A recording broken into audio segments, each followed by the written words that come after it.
स्वागत है सभी का ज़ूम पैनल पर। और इस सुबह से प्यारी सी सुबह में सभी महत्वाकांक्षी को मेरा बहुत-बहुत दिल की गहराई से नमस्कार, बार-बार नमस्कार कर रही हूँ मैं। क्योंकि मैं इसलिए कर रही हूँ, ये सभी हम बहुत ही ज़्यादा महत्वाकांक्षी लोग हैं। अपनी सुबह के जो बिस्तर से उठने का मन नहीं करता, उसको छोड़ कर के हम जनूनी व्यक्ति अपने ज़ूम पैनल पे मीटिंग के लिए एकत्रित हुए हैं। हम इससे ये बात साबित हो जाती है कि हम लोग अपने जीवन में कुछ बड़ा करना चाहते हैं और आगे बढ़ना चाहते हैं। तो यहाँ पर हमारे बीच में एक ग्रेट पर्सनैलिटी है, जो हमें यहाँ पे बहुत ही अच्छी जानकारी देंगी। उनकी जानकारी को लेने के लिए हमें कुछ बातों पे ध्यान देना पड़ेगा। जैसे कि हमें हमारे फ़ोन में ऐसी जगह पे हमें बैठना है, जहाँ पर नेटवर्क प्रॉपर आता हो और किसी भी तरह का शोर वगैरह ना हो। और इस कोई भी साथ में हम अपने कॉपी पेन लेकर के बैठे कि जो भी वो अच्छी जानकारी हमें दे, उसको हम नोट कर सकें। तो मैं ज़्यादा समय ना लेते हुए अपने बीच में उन ग्रेट पर्सनैलिटी को बुलाने के लिए आमंत्रित करूँगी। तो मेरे अकेले की बस की बात नहीं है कि मैं उन ग्रेट पर्सनैलिटी को बुला सकूँ, और आप सबको मेरा साथ देना होगा। क्या आप सब लोग मेरा साथ देंगे? येस और नो? येस और नो?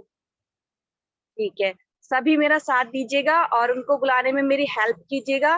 तो बहुत ज़ोरदार तालियों के साथ में इससे हम उनका स्वागत करते हुए उनको ज़ूम पैनल पर आमंत्रित करते हैं। तो सो प्लीज़ वेलकम हमारे ग्रेट मेंटर, हमारे ग्रेट प्रेरणा के स्रोत, डायनामिक पर्सनैलिटी वाले वाले बंदे, उनको मैं बुलाना जाऊँगी ज़ूम पैनल पर। So please welcome Tirthraj Gautam sir with clapping.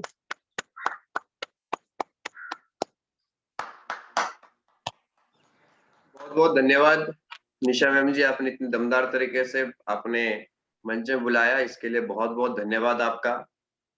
और आप सभी साथियों को मेरा नमस्कार। नमस्कार।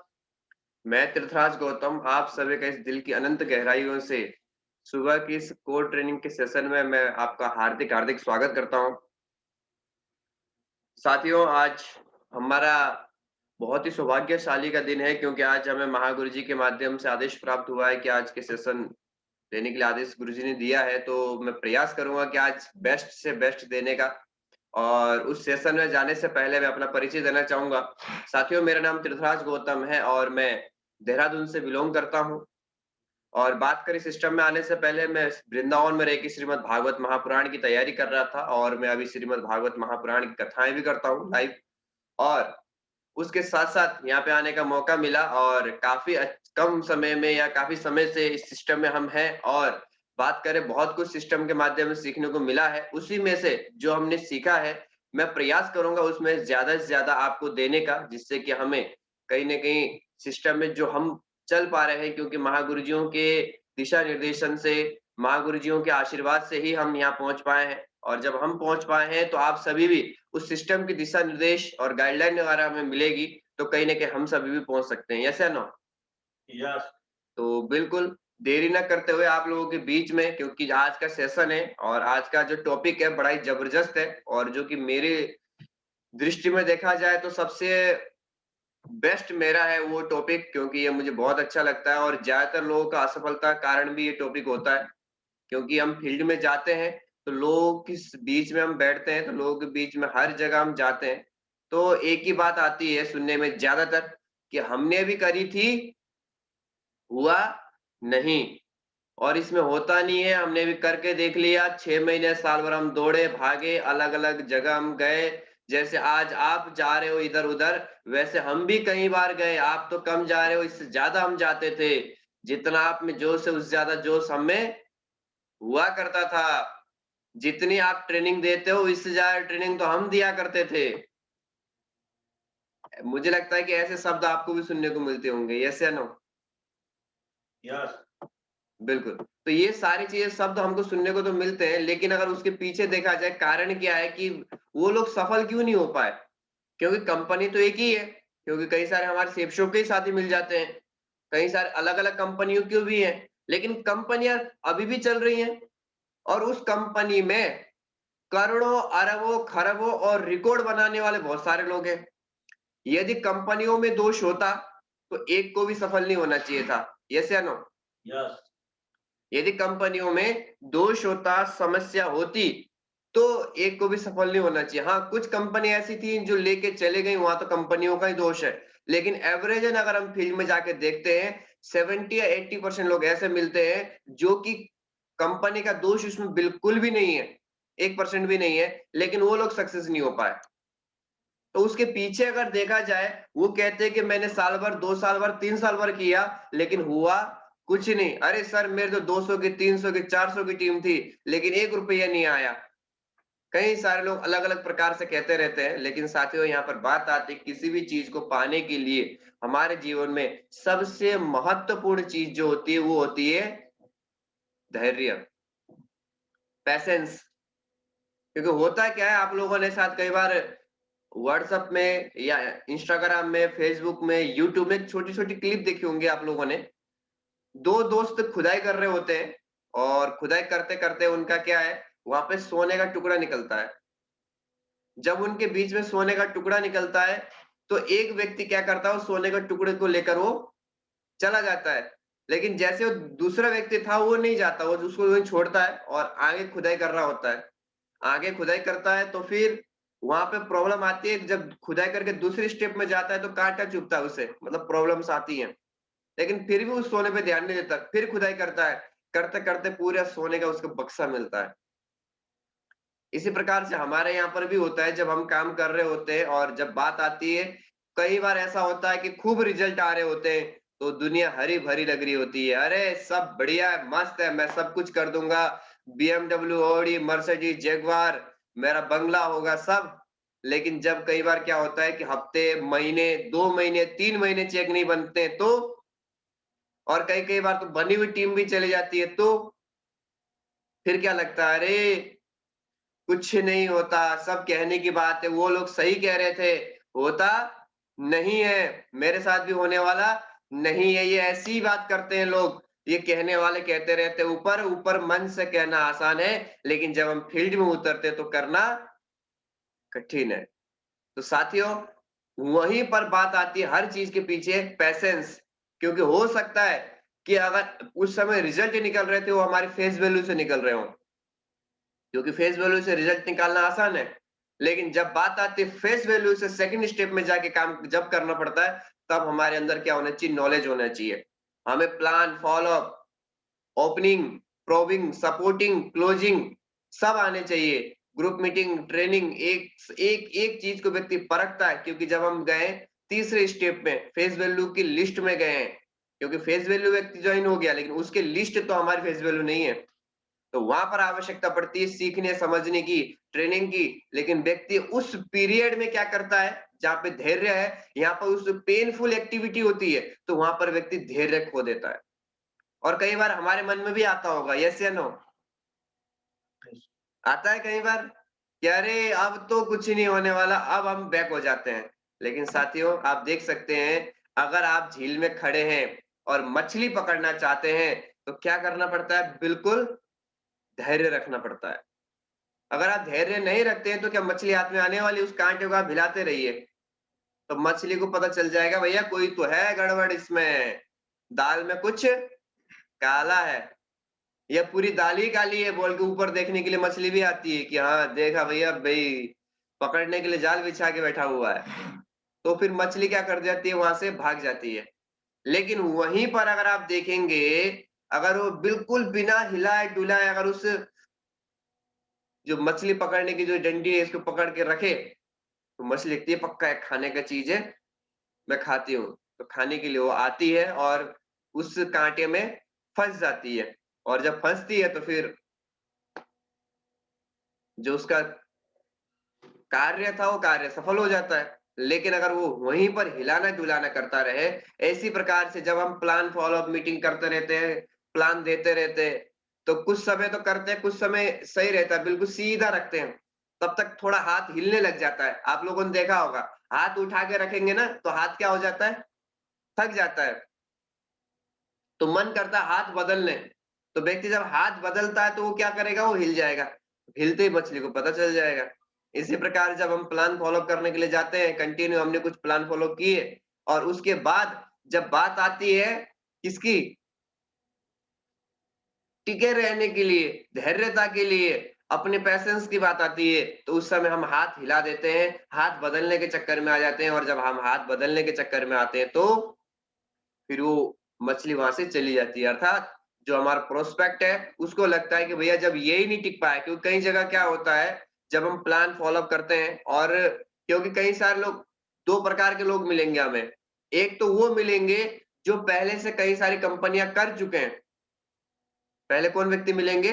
जो पहले से कर चुके हैं, क्योंकि कई सारी कंपनियाँ ऐसी आई हैं, साबुन तेल, मच्छर का तेल, ये तेल, वो तेल, ₹100-100 ₹200-200 वाले, वो सबको जॉइन करा के गए हैं।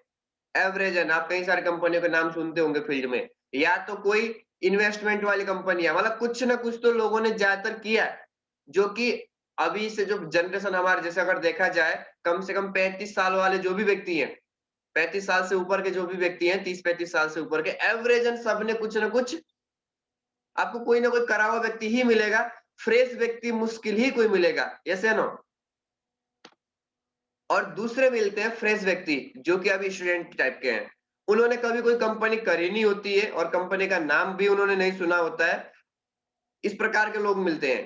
तो जो स्टूडेंट है, वहां तो आप समझाएंगे, वो लॉजिक देखेंगे, कई सारी चीजों को देखेंगे, परखेंगे, यूट्यूब में, गूगल में, सब जगह सर्च करेंगे और वो बातों में नहीं आते ज्यादातर लोगों के, वो आते हैं फैक्ट और फिगर में।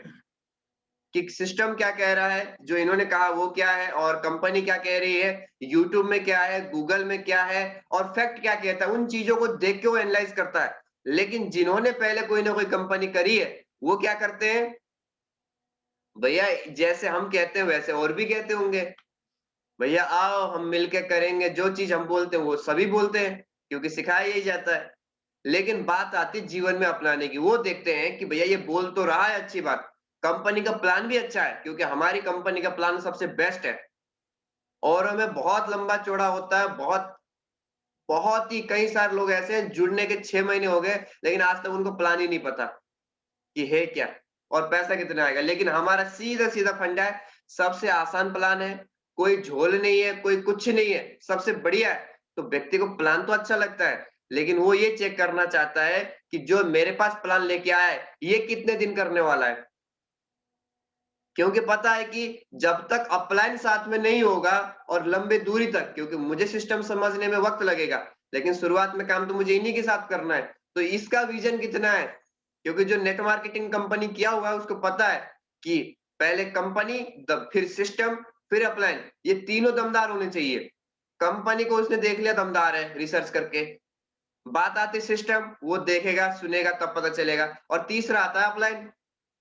अब उसको तो चेक करेगा 2 बार, 3 बार, 4 बार, कितने रिजेक्शन तक वो धैर्य रख सकता है, कब तक वो चेहरे में गुस्सा नहीं दिखाता। क्योंकि कई बार जाते हैं हम 2 बार, 3 बार, 4 बार फ़ॉलो अप करते हो, बिल्कुल ना कहता है और ऐसे शब्द कहता है कि हम अगली बार ना जाएँ। लेकिन फिर भी हम जाते हैं, तो वो देखता है कि व्यक्ति दमदार है, अगर इसके साथ मैं लग गया, जैसे इसने मेरी डीडी निकाली, समझना आप इस चीज़ को आपने सुना होगा, ध्यान दिया होगा। जैसे इसने मेरी डीडी निकाली, मेरे साथ जा जाके ये सबकी डीडी निकलवाएगा और मुझे ये सफल बनाएगा। तो वहाँ पर हमें क्या रखना पड़ता है? धैर्य। हमें नहीं धैर्य नहीं खोना, अगर उसने 1 हफ्ते बाद का टाइम दिया है तो बीच में हाय हेलो करें और 1 हफ्ते बाद पहुँच जाएँ। फिर ना कहता है, फिर पहुँच जाएँ। हमें धैर्य तब तक रखना है जब तक वो ज्वाइन ना हो जाए। रख सकते हैं धैर्य? यस। बिल्कुल, अरे आप सभी दमदार हैं। और आप देख सकते हैं यहाँ पर लिखा है, जब आप नेट मार्केटिंग व्यवसाय में काम करते हैं, तो कई बार ऐसा होता है कि आपके मन मुताबिक परिणाम नहीं मिलते, लेकिन उस समय हम अपना धैर्य खो देते हैं और इसकी वजह से हम असफल रह जाते हैं। तो यही पर हमें होता है धैर्य कि हमारे मन मुताबिक ये नहीं आता कि हम चाहते हैं एक ही बार में 200 बिज़नेस वॉल्यूम का आ जाए और एक ही बार में व्यक्ति जॉइन हो जाए। मैंने जिसको बोल दिया वही जॉइन हो जाए। हमने क्या कर दिया? मन बना लिया, एक अपेक्षा बना ली, लेकिन क्या लगता है हर बार अपेक्षाएँ पूरी होती हैं? हर बार अपेक्षाएँ तो पूरी नहीं होती हैं। लेकिन जब अपेक्षाएँ पूरी नहीं हो रही हैं और कहा भी गया है शास्त्रों में क्या कहा गया है? सबसे ज़्यादा प्रमोशन हम किसका करते हैं हमारे शिप में? भगवत गीता, और भगवत गीता में भगवान ने क्या कहा है? शायद मुझे लगता है कि कई सारे लोग पढ़ते भी हैं, केवल बेचते नहीं पढ़ते भी होंगे, है ना? अरे बिल्कुल दमदार है, बहुत सारे लोग हाथ खड़े कर रहे हैं और उसे पढ़ना भी है, केवल दूसरों को प्रमोट नहीं करना, दूसरों को तो बेचना ही बेचना है, लेकिन पहले खुद भी पढ़ना है। क्योंकि जब जाते हैं और 2-4 श्लोकों के साथ भगवत गीता का प्रमोशन करते हैं, तो दम आता है उसमें। और बोले आपने पढ़ा क्या? नहीं। तो बोले हमको दे रहे हो अब, पहले खुद पढ़ो। तो वहाँ पे एक श्लोक है इस विषय में, धैर्यता के विषय में, एक परिणाम के विषय में। भगवान श्री कृष्ण अर्जुन से कहते हैं, कर्मण्येवाधिकारस्ते मा फलेषु कदाचन। बोले हे अर्जुन, तुम्हारा कर्म करने में ही अधिकार है, फल में तुम्हारा नहीं है। तो हम गए हैं प्लान देने के लिए, फॉलो अप करने के लिए, अपना 100% अपना बेस्ट हमको देना है। लेकिन अगर मन मुताबिक परिणाम नहीं मिल रहा है, तो अपने आप को निराशा नहीं करना है। कई बार क्या होता है, निराशा हो जाती है, तो आप जो अपने अपलाइन है उनसे आप बैठे, उनसे बात करें, जो भी आपके मन में हो आप बोल दें। क्योंकि जब आप एक बार बोल देते हैं ना, वो खत्म हो जाता है वहां से, फिर मन फ्रेश हो जाता है, फिर अगले दिन उठ के आप दमदार तरीके से मीटिंग ट्रेनिंग देते हैं, काम करते हैं, प्लान फॉलो अप मीटिंग सब करते हैं और दोबारा से आप फील्ड में उतर जाते हैं। लेकिन होता क्या है, असफलता मिल जाती है, मन मुताबिक परिणाम नहीं मिलता और उसको हम अपने मन में दबाए रखते हैं, धैर्य भी नहीं रख पाए और मन में दबा के रखते हैं, तो क्या बन जाती है, कुंठा। और जब कुंठा बनती है तो विस्फोटक होती है और कहीं न कहीं वो नेगेटिव हमारे सामने चीज़ों को लेके आ जाती है। कई बार तो इसलिए हमें क्या करना है, अगर मन मुताबिक परिणाम नहीं मिल रहा है, तो गीता का वो श्लोक याद कर ले, भगवान ने मेरा अधिकार केवल कर्म करने में दिया है, फल में बिल्कुल भी नहीं दिया है। फल तो अब मैं अगर फॉलो अप 200 बीबी का किया हूँ, तो फल कितने बीबी का मिलेगा? 200 बीबी का। अगर मैंने वह कार्य 400 बीबी का किया है, तो फल कितने बीबी का मिलेगा? 400 का ही मिलेगा। आम का पेड़ बोएंगे तो आम ही मिलेगा, बबूल तो नहीं मिलेगा। तो इसीलिए कर्म मुझे उतना दमदार करना है, बाकी जब तक फल नहीं मिलता तब तक हमें धैर्य रखना है। और शास्त्र में बोला है कि माली सींचे सो घड़ा, ऋतु आए फल होए। होता क्या है, व्यक्ति बगीचे में उसने क्या कर दिया, आम का पेड़ लगा दिया और वो क्या करता है, पानी पानी पानी डालता रहता है खूब और सोचता है कि 6 महीने में फल आ जाए। क्या संभव है? नहीं होता ना। धीरे धीरे करना पड़ता है और जब धीरे धीरे करके 2 साल 3 साल 4 साल बीतते हैं और उसका ऋतु आता है, 4 साल बीतने से भी काम नहीं चलता, उसका ऋतु आता है, अलग अलग के अलग अलग ऋतु आते हैं, तब जाके हमको फल मिलता है। लेकिन हम सोचे कि आज ही हम 100 घड़ों का अर्थात पूरा नहीं तो ट्रॉली ट्रैक्टर टैंकर लाके हम उस पेड़ के पौधे में लगा दे, तो बेचारा क्या फल देगा एक ही दिन में? बेचारा बह जाएगा, जड़ें उखड़ जाएंगी और जैसे पानी खत्म सूख के वो राम नाम। इसी प्रकार से हमारे साथ भी होता है। तो हमें क्या करना है, असफलता मिलती है, लोग मना कर रहे हैं, मन मुताबिक परिणाम नहीं मिल रहा है, तो बिल्कुल अपने आप को थपथपाएं, बिल्कुल आज तो मुझे अपलाइन से बात करने का मौका है और उन अपलाइन से बात करने का मौका है जिनसे मैं खुल के बोल सकता हूँ दमदार तरीके से और जो मुझे समझा सकते हैं दमदार तरीके से। मैंने कई दिन से अपलाइन से बात नहीं करी है, आज मेरा बात करने का मौका है। देखो थैंक यू बोल के उसको धन्यवाद दे सकते हैं। अगर बगल में कोई मिठाई का दुकान हो तो मिठाई खरीद के लाएं और दे लो भाई साहब आपके लिए। बोले क्यों? आज तो मुझे कुछ नया सीखने को मिलने वाला है। आपने बोले क्यों? बोले आपने जो धैर्य रखने का शिक्षा दे दिया, जो आपने मना कर दिया है, आज मुझे कुछ नया सीखने को मिलने वाला है। व्यक्ति बोलेगा भैया क्या हो गया इसको? मैंने तो मना किया, ये क्या बांट रहा है? मिठाई बांट रहा है। तो व्यक्ति फिर हो जाएगा अलग और फिर कहीं न कहीं आपके साथ मतलब कभी भी वो मना करता है तो चेहरे मुस्कुराहट अर्थात मिठाई से कम नहीं है। और आप देख सकते हैं धैर्य क्यों ज़रूरी है। इस दुनिया में हम इस दुनिया में प्रकृति का हिस्सा है और प्रकृति के कुछ नियम होते हैं, प्रकृति क कुछ भी तुरंत नहीं देती है। और आप देख सकते हैं प्रकृति क्या कभी कुछ तुरंत देती है? किसी भी चीज़ को आप देख लीजिए। आप में से ज़्यादातर कई जगह आप लोगों ने देखा होगा, पहाड़ी क्षेत्र में हम क्या पकाते हैं? चावल, पकाते हैं? और ज़्यादातर पहले तो वैसे पकाया करते थे खुले बर्तन में, लेकिन अब किसमें पकाते हैं? कुकर में। सही बात है? कुकर में पकाते हैं या पतीले में पकाते हैं। तो चावल पकाया आप में से किसी ने? किसी ने नहीं पकाया? अरे वाह! बहुतों ने पकाया है। मतलब मौका सबको मिला है खुद खाना पकाने का। वाह! तो आपने चावल पकाया तो कितना मिनट लगता है चावल पकाने में? 20 मिनट? 20 मिनट लगता है? 25 मिनट, 20-25 मिनट लगता है? हाँ, मैम कह रही है 10-20 मिनट लगता है, बिल्कुल। अगर हमने चावल पकाया है और उस चावल को पकने में अगर 20 मिनट लगने हैं, 2 सीटियाँ लगनी है, 2 ही सीटियाँ लगती हैं मैम? सही बात है। अगर गैस तेज है तो 2 सीटियाँ, कम है तो 1 सीटी, बिल्कुल। अगर चावल को पकने में 20 मिनट लगना है और 2 सीटियाँ लगनी हैं, आप समझना इस बात को क्योंकि मुझे ये बात बहुत अच्छी लगी थी जब मैंने इस उदाहरण को सुना था। चावल को पकने में यदि 20 मिनट लगना है और 2 सीटियाँ लगनी है, उसमें से आप 10 मिनट गायब कर दीजिए। 10 मिनट क्या कर दीजिए? माइनस। और सीटी भी नहीं लगी अभी और उस चावल के कुकर को उठा लें या पतीले को उठा लें और खाने लग जाएँ, तो चावल कैसे मिलेंगे? कच्चे।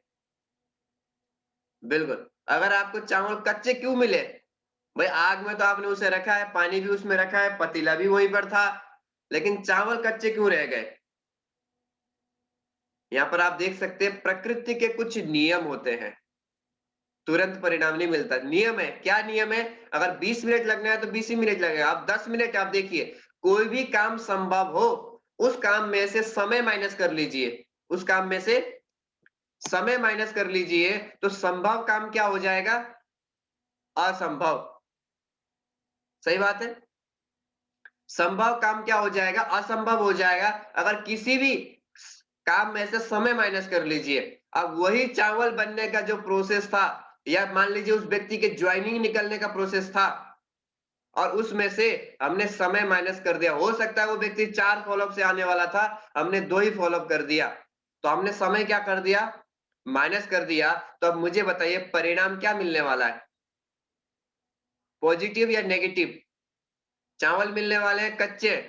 फिर आएगा अरे तुम्हें चावल पकाना नहीं आता, ये कच्चे चावल क्यों पकाए? फिर हम क्या करेंगे? उस चावल को दोबारा उठाएँगे और दोबारा उठा के फिर गैस में रखेंगे या चूल्हे में रखेंगे, फिर 10 मिनट और जोड़ेंगे। समझ पा रहे हैं? 10 मिनट हमने क्या कर दिया? प्लस अब वही चावल क्या हो जाएँगे 10 मिनट बाद फिर क्योंकि 10 मिनट पहले पक चुके हैं, 10 मिनट आपने फिर पकाया, तो वो चावल क्या हो जाएँगे? पक जाएँगे और वो चावल क्या हो जाएगा आपका? बेस्ट हो जाएगा, खाने के लायक हो जाएगा। अर्थात आपका जो काम असंभव था, आपका जो काम असंभव था, वही काम क्या हो गया? संभव हो गया। किस कारण? किस कारण संभव हो गया? जो कि आपने एक असंभव काम में समय ऐड कर दिया। असंभव काम में क्या कर दिया आपने? समय जोड़ दिया। कुछ भी काम ए टू जेड दुनिया का ऐसा कोई भी काम नहीं है, जिसमें आप समय जोड़ते जाएँ और वो काम ना हो। समय जोड़ते जाएँ और काम ना हो, ऐसा कुछ है क्या?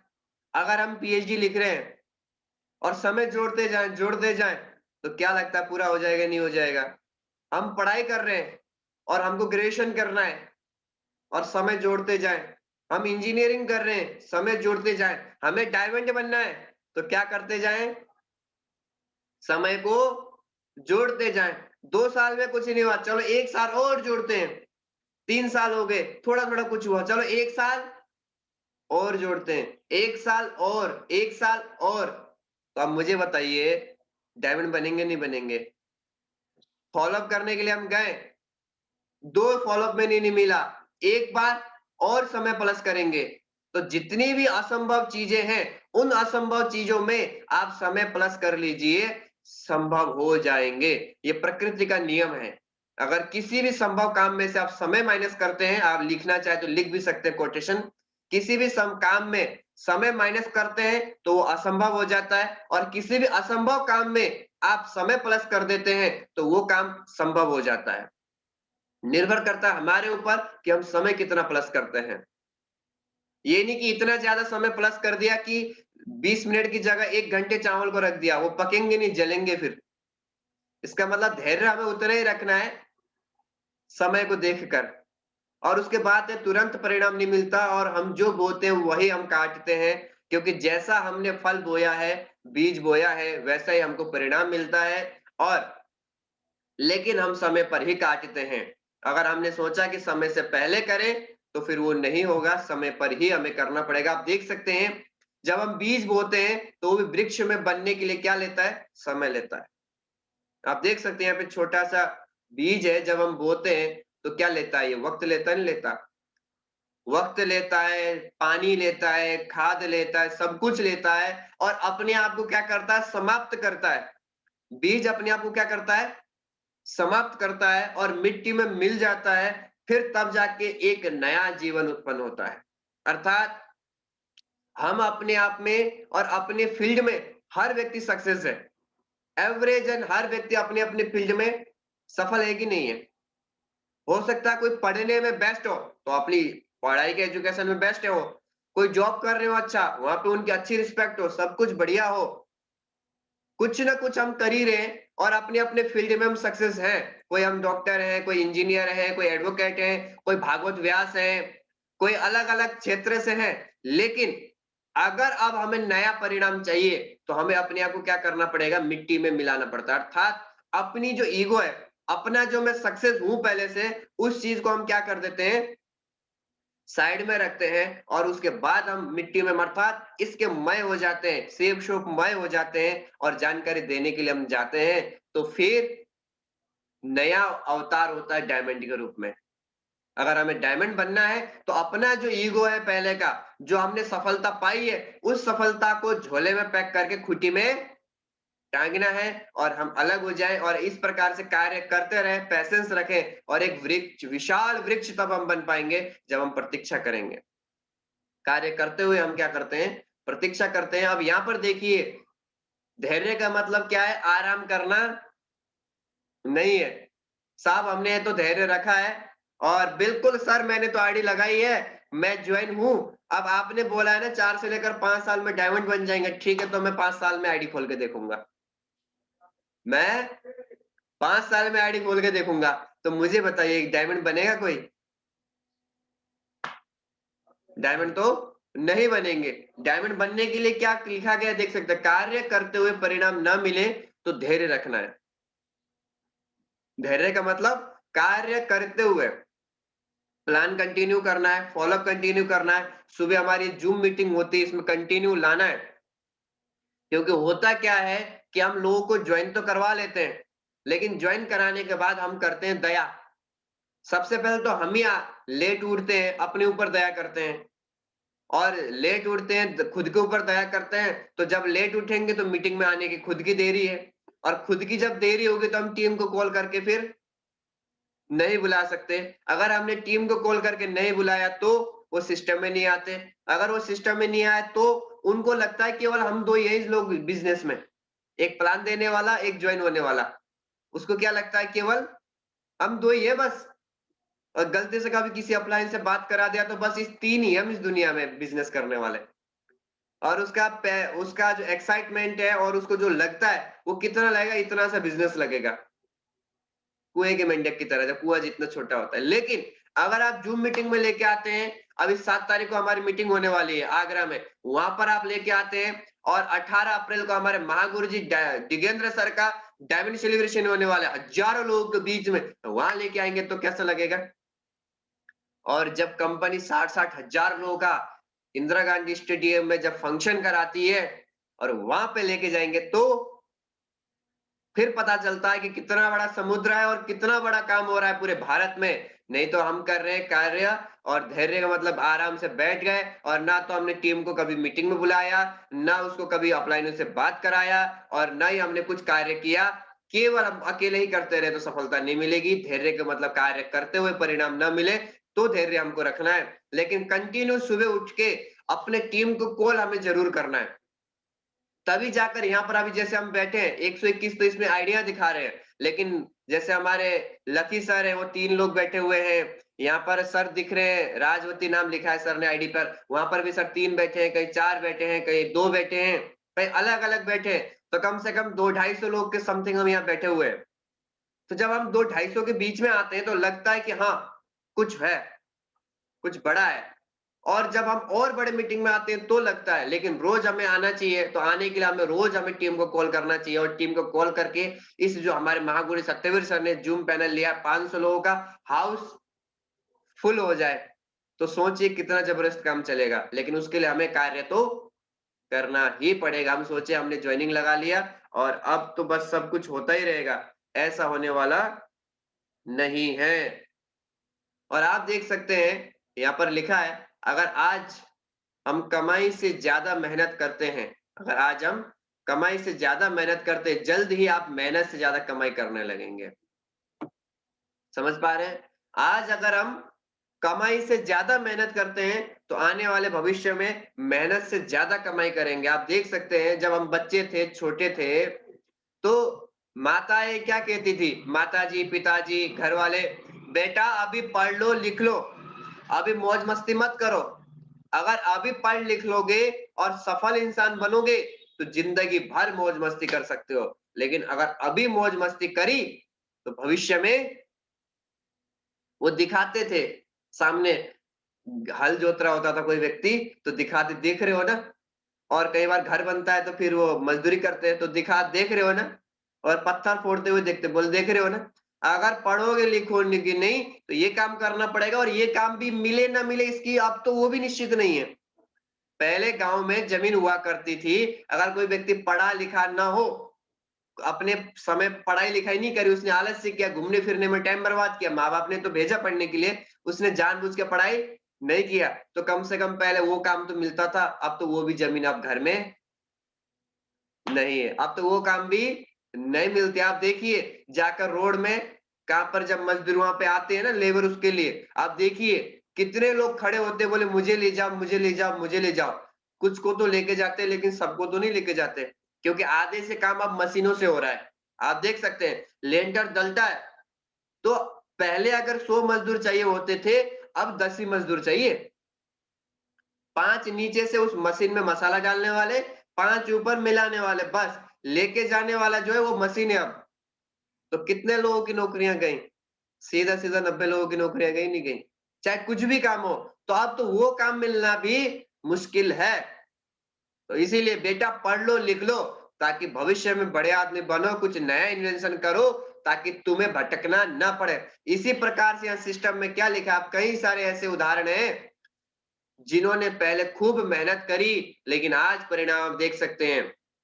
आज हमारे माधव सर को देखिए, उनको डायमंड बनने में, 10,000 की टीम बनाने में आप देख सकते हैं 6 साल का वक्त लगा।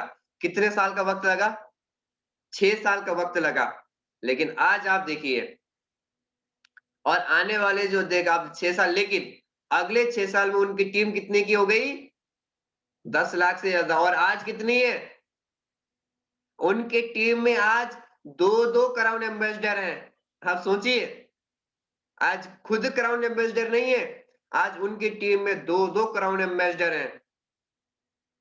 लेकिन अगर माधव सर ने 6 साल से पहले अगर धैर्य तोड़ दिया होता, तो आज आप देख सकते हैं, यूट्यूब में जाएं, माधव सर का नाम सर्च करें, कोई भी वीडियो ऐसी मुश्किल मिलेगी जिसमें लाखों व्यूज नहीं होंगे, लाखों व्यूज नहीं होंगे। वही अगर हम अपनी वीडियो डाल दे तो 100-200 व्यूज भी नहीं आते, वो भी सबको एक एक करके भेजते हैं तब भी। कारण क्या है? महागुरु जी ने इतना करके दिखाया, इतना मेहनत किया, हर किसी का रोल मॉडल बने। हम तो केवल बोलते हैं, लेकिन वो करके दिखा देते हैं।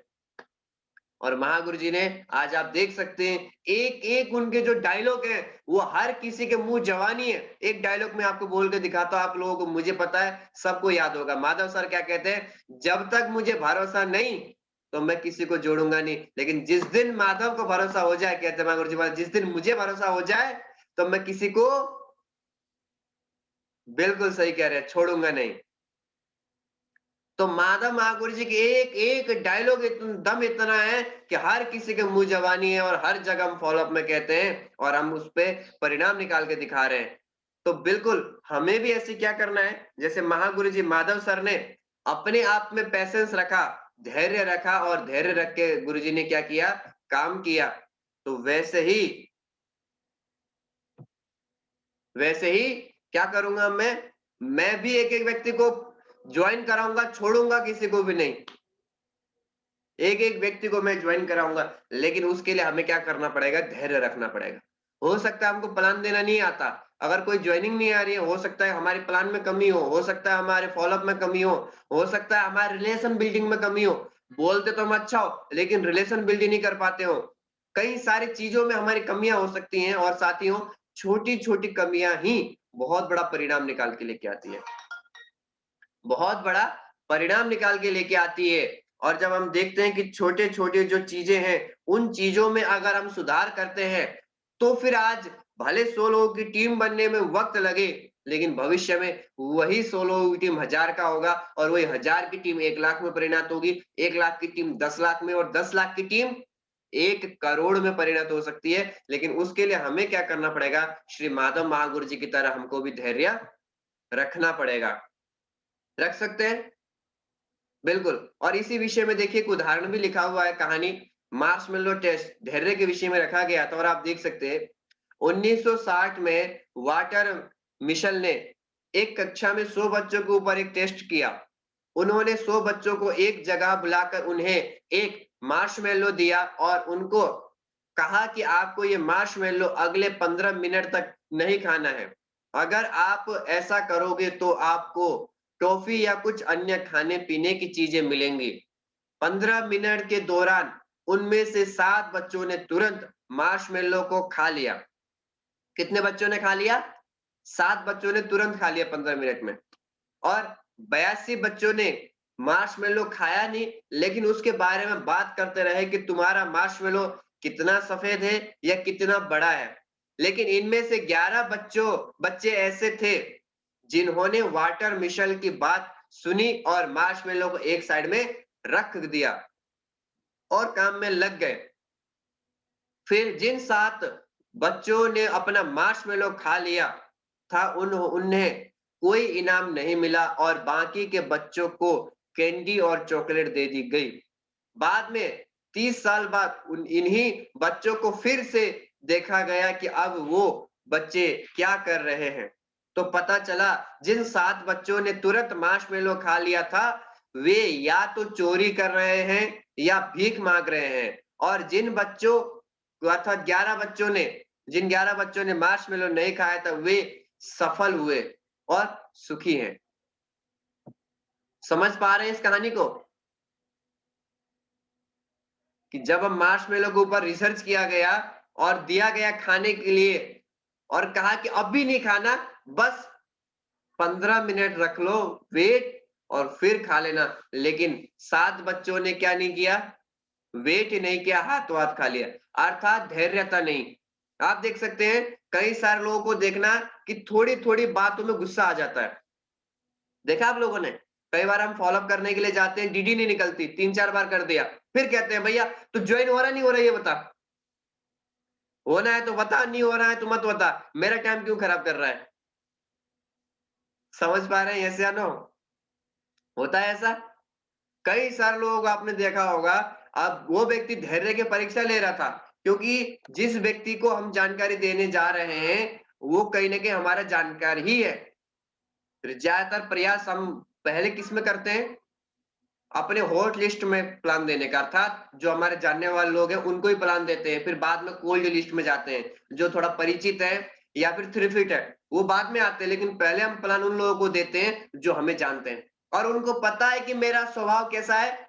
गुस्सैल है, और मैं धैर्य नहीं रख पाता, और हम गए प्लान फॉलो अप के लिए, और वो कहता है कि देखेंगे, सोचेंगे, विचारेंगे, अरे पैसे नहीं है, अरे आने वाले हैं, ये वो सो करके जब वो टाल देता है, और हम क्या नहीं रख पाते? धैर्यता नहीं रख पाते।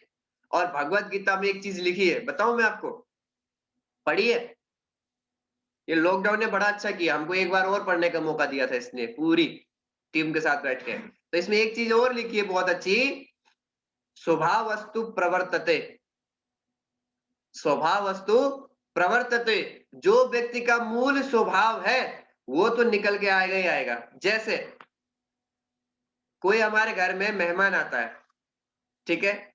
जैसे होता है ना, कई जगह हस्बैंड वाइफ के ज्यादातर मिलते नहीं है, मिलती नहीं बात माता पिता के, मतलब घर में कुछ ना कुछ महाभारत चलता रहता है। लेकिन पता चला कोई मेहमान आ रहा है, तो मेहमान आता है तो घर की साफ सफाई, चीजें अपनी अपनी जगह में सब सेट। अब आएंगे उसकी आओ भगत खूब अच्छे तरीके से, और आपस में कोई लड़ाई झगड़ा नहीं होगी, बिल्कुल हाँ हूँ जो भी होगा। अगर कुछ कहना भी होगा तो गुपचुप कह रहे होंगे, सामने बिल्कुल शांत, ऐसा लगेगा सत्ययुग में आए। वही मेहमान अगर 2 दिन रुक जाए, वही मेहमान फिर 2 दिन और रुक जाए, 1 हफ्ते रुक जाए, 7वें दिन में वो क्या देखेगा वहां पर? जैसा पहले था वो वैसा ही देखेगा। स्वभाव वस्तु प्रवर्तते, मतलब जो व्यक्ति का मूल स्वभाव है, जो अपने अंदर उसने जो था छुपा के रखा हुआ था, वो निकलता ही है। और कहा गया कब तक छिपे रहोगे पत्तों के आड़ में, एक दिन पक के आओगे पूरे बाजार में। फल कब तक पत्तों में छुप सकता है, और जब पक जाता है तो वो पूरे बाजार में जाके बिकता है। और दुकानदार एक के ऊपर एक, एक के ऊपर एक, एक के ऊपर रख के अच्छे सुंदर सुंदर तरीके से सजाता है, और हम और आप जाकर खरीद के लेके आते हैं। वो पत्तों के आड़ में ज्यादा दिन नहीं छुप सकता। इसी प्रकार से जब उसको 7वें 8वें दिन में असलियत पता चल जाती है कि हाँ भैया इनके घर में तो महाभारत होती है, तो व्यक्ति सोचता है अब निकलने में भलाई है। इसी प्रकार से जब हम यहाँ पर जाते हैं कार्य के लिए, प्लान फॉलो के लिए, और व्यक्ति हमसे बार-बार कहता है कि नहीं, नहीं, नहीं, और हम पेशेंस नहीं रख पाते, धैर्य नहीं रख पाते, बिल्कुल जैसे सामने खाना हो और कहा जाए रुक जाओ, तो फिर व्यक्ति का वहां पे रुकने का नहीं होता है। देख लिया कि भैया जेब में पैसे हैं लेकिन फिर भी नहीं दे रहा है, तो बोलता है भैया ज्वाइन होना है तो हो जाओ, नहीं तो बार-बार चक्कर मत कटाओ, जितने तुम्हारे ज्वाइन होने से पैसे नहीं आएंगे उससे ज्यादा तुम्हारा पेट्रोल ही चला गया। तो व्यक्ति क्या करता है, अपने मूल स्वभाव में आ जाता है। इसलिए हमें अपना स्वभाव क्या करना है, आप यहाँ देख सकते हैं 7 बच्चे क्या बन गए 30 साल के बाद, वो चोर बन गए या तो भिखारी बन गए। चोर क्या चाहता है, हाथों हाथ परिणाम चाहता है। वो धैर्य नहीं रख पाता कि मैं कुछ काम करूं, कुछ बनाऊं। हाथों हाथ जाके या तो बैंक में डकैती डालेगा या कुछ करेगा, तो या तो ऐसा बन गया। और जो बच्चे थे, जो 70 बच्चे और थे, वो एवरेज जिंदगी जी रहे थे। लेकिन जो 11 बच्चे थे, वो बच्चे, क्योंकि जो और बच्चे थे रख के बातों में लग गए थे, मतलब कुछ काम नहीं करने लग गए, बातों में लग गए। लेकिन 11 बच्चों ने कहा कि 15 मिनट बाद खाना है ना, तो 15 मिनट रख देते हैं और बाद तब तक हम कुछ कराते फिर खाएंगे। तो उन्होंने उस चीज में ध्यान ही नहीं दिया, उसको रख दिया और फिर काम करने लगे। बोले मेरा काम केवल क्या है, प्लान फॉलो करना है, बार बार फॉलो करना है, अपना धैर्य बढ़ाना है, अपनी आत्म छवि को अच्छी बनानी है, मुझे स्वभाव को अच्छा बनाना है। मुझे क्या बनाना है, स्वभाव को अच्छा बनाना है, धैर्यवान बनाना है। मेरा काम वो है, जीडी तो ये देगा देगा, इन्हें भी देना पड़ेगा और इनके जानने वाले सबको देना पड़ेगा, मेरे लिस्ट में जितने भी वो देना पड़ेगा। लेकिन मैं इतना काम कर लूंगा, इतना काम कर लूंगा, इतना काम करूंगा, इतना काम करूंगा, ये मजबूर हो जाएंगे मुझे आके ज्वाइनिंग देने के लिए। मैं इतने अचीवमेंट लाके दिखाऊंगा, फेसबुक में, व्हाट्सएप में, इंस्टाग्राम में, यूट्यूब में, हर जगह मेरी वीडियो होगी, हर जगह मेरा नाम होगा। तो मेरा नाम ढूंढ ढूंढ के अगर मेरे माध्यम से ज्वाइन नहीं हुए तो मेरे टीम के माध्यम से ज्वाइन हो जाएंगे। बस मेरा काम प्लान फॉलो करना है और मैं अपना स्वभाव परिवर्तन करके रहूंगा। तो अगर हम ऐसा करेंगे तो सफलता मिल सकती है, या नो? तो हमें क्या करना है, बस हमें अपना स्वभाव परिवर्तन करना है। स्वभाव परिवर्तन कौन सा करना है, धैर्यवान स्वभाव हमको बनाना है। अगर हम धैर्यवान स्वभाव बनाते हैं, कुछ भी हो जाए कोई दिक्कत वाली बात नहीं, all is well, all is well, all is well. Three idiot movie तो सबने देखी है, मुझे लगता है कई लोगों ने तो 2-2 3-3 बार भी देखी है, क्योंकि मैंने खुद देखी इसलिए कह रहा हूँ। तो कहीं ना कहीं उसमें एक शब्द बड़े अच्छा है, ऑल इज वेल, कुछ भी हो सब बढ़िया है, सब बढ़िया है, धैर्य रखो, धैर्य रखो। और बार बार आप धैर्य रखाएंगे अपने आप को, तो आदत आपकी धैर्य रखने की बन जाएगी, काम करते हुए धैर्य रखने की आदत बन जाएगी। तो सफलता आपके हाथों में है, आपके कदमों में, आपकी मुट्ठियों में है। तो साथियों, इन्हीं शब्दों के साथ मैं अपनी वाणी को विराम करना चाहूंगा। आज आज आपके सामने कुछ तथ्यों को, कुछ आंकड़ों को मैंने रखने का प्रयास किया है, जो कि हमारे महागुरुजियों ने, जो सिस्टम ने और जो किताबों ने जो सिखाया, मैंने वही प्रयास किया है आप लोगों के सामने रखने का। यदि हो सकता है आपको वो चीजें अच्छी लगी हो और समझ में आई हो, नोट्स बनाई हो, तो वो सब सिस्टम की है। और हो सकता है कि दाएं बाएं की थोड़ा ज्यादा इधर लग गया होगा, तो सब मेरी है, उसको इग्नोर करें और जो अच्छी चीज है उसको अपनाएं और उसे फील्ड में हम अपना सकते हैं। और आज इस मीटिंग को आशीर्वाद देने के लिए और इस मीटिंग की पूर्णाहुति के लिए, इस मीटिंग को क्लोज करने के लिए और जो भी चीज हमने व्याख्या की उसमें कुछ और टिप्पणी करने के लिए और उसमें ऐड करके उस चीज को और बेहतर बना देने के लिए हमारे और आपके बीच में से ग्रेट और सक्सेसफुल डायनेमिक पर्सनैलिटी है। क्योंकि ऐसे पर्सनैलिटी को जब भी मैं देखता हूँ, बस गुरुजी दिख जाए, दिखने से एनर्जी आ जाती है। वो बोले तो बाद में ही, लेकिन दिख पहले जाते हैं तो उनके जोश, उनकी तेज, उनको देखकर बिल्कुल मैं मोटिवेट हो जाता हूँ और उनसे बहुत कुछ सीखने को मिलता है और वो एक नहीं, दो नहीं, हज़ारों लोगों के रोल मॉडल हैं और ऐसे ग्रेट मेंटर को मैं बुलाना चाहूँगा आप लोगों के जोरदार तालियों के बीच में। So now please welcome Mahaguruji Sri Dharmendra sir on the Zoom panel.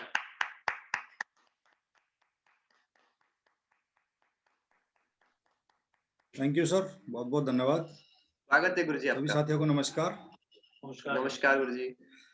Mister Tirath Raj sir, I proud of you. आप बहुत ही धमाकेदार लीडर हैं और मैं हमेशा प्राउड करता हूं सर आप पर। और बाकी सर, आप हमेशा जब भी ट्रेनिंग देते हैं तो एक एक बात को बहुत अच्छे से माइंड में सेट कर देते हैं, हर एक बात को बिठा देते हैं। मेरी आवाज तो प्रॉपर आ रही है ना? जी गुरुजी, बिल्कुल। चलिए, बहुत बढ़िया, ग्रेट। तो अभी क्या है, आज का सेशन बहुत अच्छे टॉपिक पर रहा है और वाकई बहुत जबरदस्त टॉपिक है। इस बिजनेस के अंदर बहुत सारे लोग आते हैं और अपना आने के बाद में कुछ समय बाद अपने स्कूटर की स्टीयरिंग उसी दिशा में मोड़ देते हैं जिस दिशा में उन्हें नहीं जाना चाहिए। लेकिन सही मायने में अगर उन्हें पेशेंस की बात करें, अगर उन्हें धैर्य की बात करें, अगर ये हो तो बाकी इस बिजनेस के अंदर बहुत बड़ी कामयाबी तक जा सकते हैं। तो बहुत ही अच्छा टॉपिक रहा आज का। एक बार क्या हुआ, एक गधे का मालिक था, वो अपने गधों को क्या है रोज जंगल घुमाने के लिए जाया करता था। तो एक दिन वो घर वापस जा रहा था तो अचानक उसे क्या है, एक रास्ते में पड़ा हुआ एक कंकर और एक पत्थर मिल गया। तो उसे वो बहुत अच्छा लगा देखने में, तो उसने बोला ये यार बड़ा अच्छा लग रहा है, बड़ा खूबसूरत लग रहा है। तो उसने वो पत्थर उठा के क्या किया, अपने गधे के गले में बांध दिया। सॉरी, थोड़ी सी दूर आगे जाकर देखा, वो थोड़ा सा रास्ता जब अपना घर की तरफ चलता चला जा रहा था वो गधे का मालिक गधों के साथ, तो आगे जाकर उसे एक जौहरी मिला।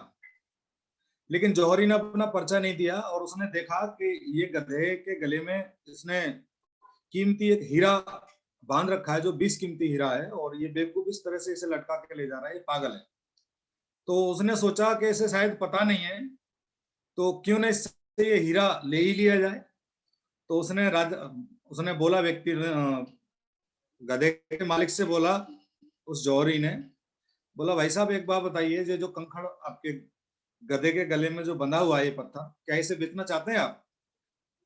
अब तो वो गधे का जो मालिक था वो चक्कर में पड़ गया, ये बीमारी क्या है भाई, मैं तो इसे ऐसे ही समझ रहा था, लेकिन अब ये न जाने क्यों मांग रहा है, लेकिन फिर मेरे किस काम का है ये, मेरे किस काम का है, मैं तो ऐसे ही उठा लाया और ऐसे ही मिल गया, बेच ही देते थे, कोई दिक्कत वाली बात नहीं है, अपने क्या है गधों के लिए कुछ चारा भी आ जाएगा। तो उसने सोचा चलो बेच देते हैं। बोला बताइए क्या कीमत लेंगे। तो गधे के मालिक ने बोला, साहब मैं इसकी कीमत जो लूंगा वो 12 आना लूंगा। तो उसने बोला कि मैं इसकी कीमत जो लूंगा वो 12 आना लूंगा। अब क्या है, वो जौहरी बोला कि 12 आना तो भाई बहुत ज्यादा हो जाएगा, 12 आना तो बहुत ज्यादा है, एक काम करो आप 4 आना ले लेना। बोला नहीं नहीं साहब, मैं नहीं बेचना चाह रहा। अब क्या है, उसने फिर दोबारा थोड़ी सी दूर आगे जाने के बाद में उसने बोला, भाई गधे के मालिक सुन, चल एक काम कर, तू 12 आना पे टिका है, ना तेरे ना मेरे, चल एक काम करना 8 आना ले लेना। अब वो गधे का मालिक अभी भी नहीं उस बात की उसकी बात मानने को तैयार, नहीं नहीं मैं नहीं बेचना चाह रहा। अब क्या है, वो खड़ा हो गया वहां पर जौहरी और वो चला गया। काफी दूर आगे जाने के बाद उसने सोचा कि शायद ये वापस मुझे आवाज दे, लौट कर आए और देखे तो शायद मुझे बुला ले कि हाँ भाई ले जाओ 8 आने में। लेकिन उस गधे के मालिक ने ऐसा नहीं किया। अब वो निकल गया उस रास्ते से आगे और आगे जाकर वो अपने घर की तरफ जाता चला गया, चलता चला गया। अब उसके बाद दूसरे दिन वो उसे फिर ठगने के लिए आ गया। बोला भाई कल तो उसने नहीं दिया, आज फिर ट्राई मारते हैं। तो उसने उससे फिर पूछा, देखा उस गधे के मालिक को आते हुए, लेकिन गधे के गले में जो पत्थर बना हुआ था, जो बेशकीमती हीरा बंधा हुआ था, वो गधे के गले में नहीं था। लेकिन उसे देखकर वो जौहरी था बड़ा हैरान हुआ, बड़ा परेशान हुआ और उसे पसीने छूट गए। बोला यार इसने ये हीरा कहाँ कर दिया? बोला भाई साहब वो जो आपके पास वो पत्थर था जो आपके गधे के गले में बना हुआ था वो कहाँ है? आपने उसे मुझे दिया ही नहीं और आपने खो दिया, कहाँ कर दिया वो ऐसी? बोला साहब आप जिस कीमत को देना चाह रहे थे वो अच्छी बात है, आप ये बोल रहे हो आपने उसे खो दिया। उन्होंने बोला है बड़ा पागल है, बड़ा बेवकूफ है, तू मुझे उसे दे देता तेरे किस काम का था, मेरे कुछ काम आ जाता। बोला आपके काम आ जाता, ये अच्छी बात है, मैं तो बेवकूफ हूँ, कोई बात नहीं साहब, लेकिन आगे जाकर थोड़ा सा आगे जब मैं पहुंचा था तो आप तो 12 आना पे टिके थे, लेकिन मैंने आपसे 12 ना मांगे थे, लेकिन आगे जाकर कुछ दूरी पर जाकर दूसरे व्यक्ति मिले और बड़े ही महान व्यक्तित्व थे, उन्होंने वो हीरा मेरे से 1 रुपए में खरीद लिया। अब तो भाई साहब वो पसीना छोड़ गया, बड़ा परेशान हुआ, बोला यार ये बीमारी क्या हो, मैंने गले लगा ली। और उसके बाद उसने बोला बड़ा बेवकूफ है तू, बड़ा पागल है, तूने वो ऐसे ही दे दिया, तुझे पता है वो बेशकीमती हीरा था और वो उसकी कोई कीमत नहीं आंक सकते थे, इतना बड़ा कीमती हीरा था। तो गधे का मालिक बोला कि साहब चलो ये तो अच्छी बात है कि मैं तो बेवकूफ था, मैं तो अनजान था, मेरे को तो कोई जानकारी नहीं थी, तो मैंने तो इसीलिए उसे 1 रुपए में दे दिया। लेकिन आप तो सब कुछ जानते थे, आप तो बहुत अच्छे से पहचानते थे, आप तो बहुत बड़े जौहरी हैं, आपने अपने बारे में बता दिया, लेकिन मैं अब आपको क्या मानूं? चलो मैं तो बेवकूफ हूं, लेकिन आपको क्या माना जाए? तो आप समझ रहे होंगे कि उसको क्या माना जाना चाहिए, क्या जी? तो उससे बड़ा बेवकूफ था कि नहीं था वो? तो कहने का मतलब है कई बार छोटा सा लालची व्यक्ति को अपनी दिशा से भटका देता है, एक छोटा सा कारण ही व्यक्ति को बहुत बड़े नेगेटिव अंजाम तक पहुंचा देता है। तो कभी भी हमें हमेशा पेशेंस रखने की बात आती है, तो हमेशा अपना पेशेंस बरकरार रखना चाहिए। आप एक बार बताइए, सर ने शुरुआत में बोला कंपनी इतनी दमदार है, शेप्स ऑफ अपॉर्चुनिटी इतनी दमदार है कि आज की डेट में ग्रेट महागुरु जी लोगों को लगातार सक्सेसफुल लेवल की तरफ लेती चली जा रही है। अभी ब्रांड न्यू हमारे एक 18 अप्रैल को ग्रेट महागुरु जी सर का भी सेलिब्रेशन हो रहा है, उसके बाद में कई हमारे और साथियों का भी होने वाला है उधर, उसके बाद मेरे को भी डेट मिलने वाली है, मेरा भी होने वाला। आप एक बात बताइए, आने वाले समय में आप में से बहुत सारे साथी हमारे डायमंड बनेंगे। आप मुझे छोटा सा एक पॉइंट बताइए, वो सर ने भी बोला था आप लोगों से, फिर भी अंडरलाइन करना चाहूंगा कि जब कंपनी इतनी दमदार है, तो फिर हमें शक और संदेह करने की जरूरत क्या है? हमें एक ही चीज देख लेनी चाहिए कि यहाँ जब इतने सारे लोग डायमंड बन सकते तो हम क्यों नहीं बन सकते? लेकिन पेशेंस बहुत जरूरी है। मैं आप में से किसी से बोलूं, मैं थोड़ा सा समय ले रहा हूं, मैं आप में से किसी से बोलूं कि इस दुनिया में अमेरिका देश कहीं नहीं है, तो आप बहुत सारे लोग टाल ठोकने के लिए तैयार हो जाएंगे, साहब कैसी बात कर रहे हो धर्मेंद्र जी, इस दुनिया में अमेरिका नहीं है, अमेरिका है। और मैं बोलूं सर 5-5 लाख रुपए की शर्त, बहुत सारे साथी हमारे हाथ लंबा कर देंगे, साहब लगा लो, हम तैयार हैं। मैं लगा रहा हूं सर 5 लाख रुपए की, भाई साहब अमेरिका देश दुनिया में नहीं है, लेकिन आप लगाने के लिए तैयार हो जाएंगे, भाई साहब अमेरिका देश है, मैं 5 लाख रुपए लगाने के लिए तैयार हूं। आप लगा सकते हैं, लेकिन आपसे एक छोटी सी बात बोली जाए कि साहब अमेरिका देश कितने बार घूम के आए? सब मैं घूम के तो एक बार भी नहीं आया, एक बार भी नहीं गया। आप छोटी सी एक बात बताइए, मुझे ही पता है, आपको ही पता है कि अमेरिका देश है, लेकिन मैं आपसे एक चीज जानना चाह रहा हूं, जिस चीज को आपने आंखों से देखा नहीं, जिस चीज को आपने महसूस किया नहीं, जिस जगह आप गए नहीं, उस जगह पर आप 5 लाख रुपए की शर्त लगाने के लिए तैयार हैं। हाँ जी हेलो, 5 लाख रुपए की शर्त लगाने के लिए तैयार हैं, लेकिन आपने डायमंड को तो महसूस किया है, डायमंड को तो पकड़ के भी देखा है, डायमंड के तो गले भी मिले होंगे कभी, आप डायमंड के साथ तो सेल्फी भी ली होगी आप लोगों ने, डायमंड को तो महसूस भी किया होगा, और नहीं किया है अभी तक तो एक बार पकड़ के हिला के भी देख लेना कि डायमंड ये कुछ और है। हाँ जी, अब मेरा कहने का मतलब है, जिस चीज को आपने नहीं देखा उस चीज के लिए आप 5 लाख रुपए की शर्त लगाने के लिए तैयार हैं माय डियर सर, लेकिन जिस चीज को आपने महसूस किया है, जिस चीज के साथ में आप हमेशा रहते हैं, जिस चीज से आपको लगातार प्रेरणा मिलती है, उस चीज को आप अनदेखा कैसे कर सकते हैं? लेकिन बहुत सारे लोग कर देते हैं इस चीज को, लेकिन ये हमें कभी नहीं करना चाहिए। मैं पर्सनली बात करूं, आज तक नेगेटिव शब्द क्या होता है, मैंने अपने दिमाग से बिल्कुल उस फोल्डर को ही खत्म कर दिया जिसकी वजह से हमारा एटीट्यूड नेगेटिव हो और हम पेशेंस खो दें। आज तक वो हमने अपने दिमाग से फोल्डर ही गायब कर दिया, और ये फोल्डर जिस जिस व्यक्ति ने गायब किया है वो व्यक्ति सफलता के शिखर पर पहुंचा है। तो दोस्तों मैं एक ही बात बोलना चाहूंगा, आज की ट्रेनिंग बहुत ही जबरदस्त और धमाकेदार रही है। हमें पेशेंस रखने की जरूरत है, हमें लगातार अपनी कामयाबी के लिए टिके रहने की जरूरत है। अभी आपके लिए एक लकी चांस है, ये 7 मार्च का प्रोग्राम हो रहा है, दम दिखा दो इसमें, आपके बिजनेस के लिए 4 चांद लगाने वाला ये प्रोग्राम हो रहा है। उसके बाद में हमारे गोल्ड एंड अबव का एक एलडीपी का प्रोग्राम हो रहा है, 16, 17, 18 मार्च का आगरा के अंदर ताज होटल में, 5 स्टार होटल में इतिहास लिखने का मौका मिल रहा है। जो लोग पहली बार जाएंगे उन लोगों के लिए आप उसको बिल्कुल दमदार तरीके से अपना लीडर्स के साथ में प्रमोट करिए, जो लीडर गोल्ड लीडर हैं आपके। उसके बाद 18 अप्रैल को लगातार देखो ये एक्टिविटी होती चली जा रही है, इन एक्टिविटियों को मत छोड़ना, बस यही आप करते रहना। डायमंड आप कब बन जाएंगे आपको पता नहीं लगेगा। तो बहुत बढ़िया लगा आप लोगों से बातचीत करके, मैंने थोड़ा समय ज्यादा ले लिया सर का, आप सभी लोगों का, और मुझे बहुत अच्छा लगा आप सभी से बातचीत करके। और अभी सर हमारे बीच में है, मैं चाहूंगा सर के लिए एक बार जोरदार ताली होनी चाहिए। और आज की मीटिंग को यहीं क्लोज करते हैं। Thank you very much, wish all the best and go diamond. जोरदार ताली होनी चाहिए सर के लिए। बहुत बढ़िया सर, थैंक यू सर, बहुत अच्छा। थैंक यू महागुरु जी, बहुत बहुत धन्यवाद। बहुत बहुत धन्यवाद इतना समय देने के लिए। बहुत बढ़िया।